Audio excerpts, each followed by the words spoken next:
Hey, today we are going to talk about strong link versus weak link sports, and also how we use this concept to business world, technology world. Okay, before we dive in, if you would like to receive more technology analysis like this, don't forget to subscribe. I make these kind of videos every other days. So yeah, pick a topic. Strong link. What's a strong link sport? Strong link sport means your team uh, strength depends on your strongest player. For example, basketball. Basketball is a strong link sport. You may also heard of like if one baseball team has one superstar, one or two superstars, then it will have very likely chance to impact the final to win the championship. And for example, when Laker got LeBron James and maybe some other star, Anthony Davis, and he suddenly become the uh, popular candidate for the champion. So this is basketball, and like soccer is a weakling sport. Soccer, usually soccer team, if even you have one or two superstar on a team, your team still not necessary to win the championship.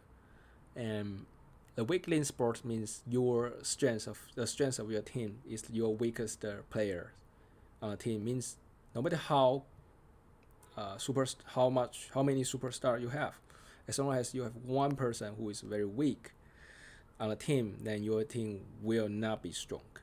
And the theory behind this is because soccer is a very low scoring sport, and if you just have one person, they say your defender, which is very weak, and they just need to miss one ball in a game, in one game, then your team will lose one more point, right? And 1 point usually is very designed in for uh, the game. If you this game you win this game or you lose this game. And like basketball is a really high scoring game, and so it has more like rounds for scoring. Usually you have uh, usually one team score 100 points, which means you hit a ball, your ball hit a basketball ring at least for 40 times on average. So it kind of reduce the uncertainty. So even your weakest link player has is very weak on basketball team, but you still have a lot of chance. Like maybe the weakest player miss maybe five plays, but you have another 200 plays to make up that thing. So this is why basketball is a strong link sport. And another very big reason is number of players.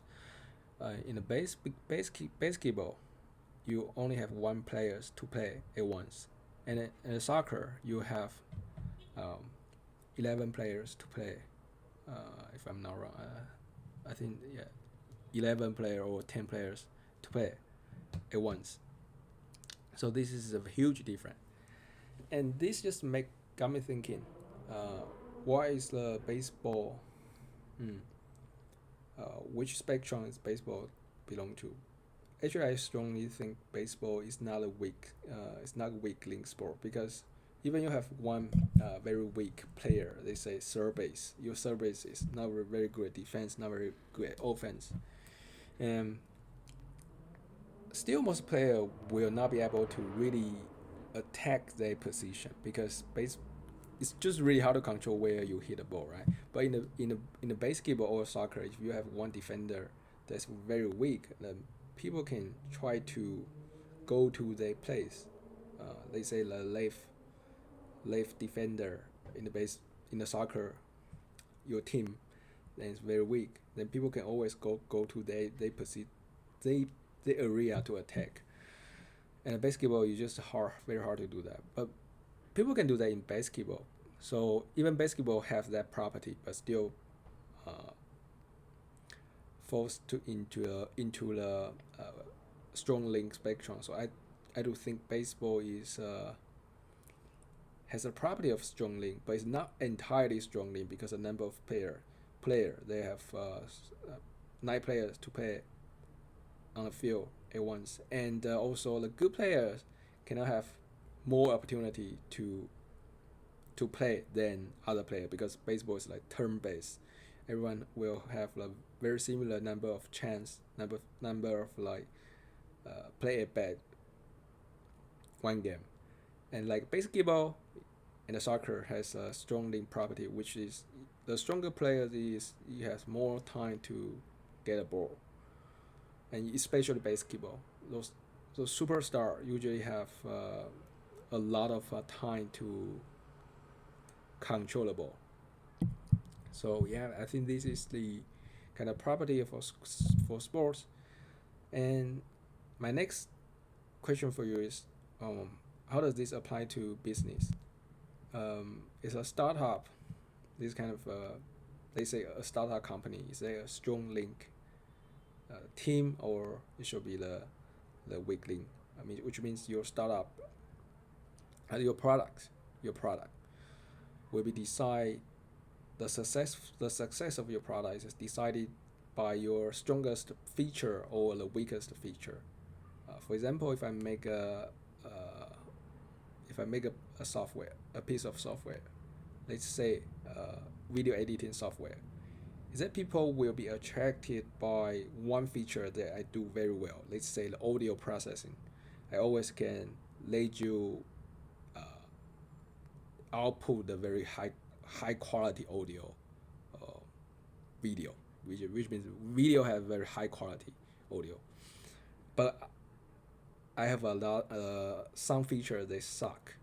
For example, maybe it's very hard to add a text field on a video in this software. So will this product be successful? In my opinion, yes, because usually people, so for those startup products, if they really want to success, they need to solve a very small number of people's problem. Maybe some people really want to uh, focus on the audio feature, but the existing solutions just couldn't do that. So that even you have a very sucky feature for text editing, but as long as you can do audio well, then people will buy your products. And definitely this is for startup. This is for just a very beginning stage. Then after that, you have acquired enough users, you can slowly graduate to fix your most sucky features to make it better. In this example, you can make your text editing uh, feature better afterwards. So this is my philosophy, and indeed it fits the Y Combinator's philosophy to solve the small number of users problem very well, and is a way to acquire users as a startup. And definitely this is a strong link sport. If you use this framework, your product is decided by your strongest feature. And yeah, so that's my kind of opinion on this and my kind of finding.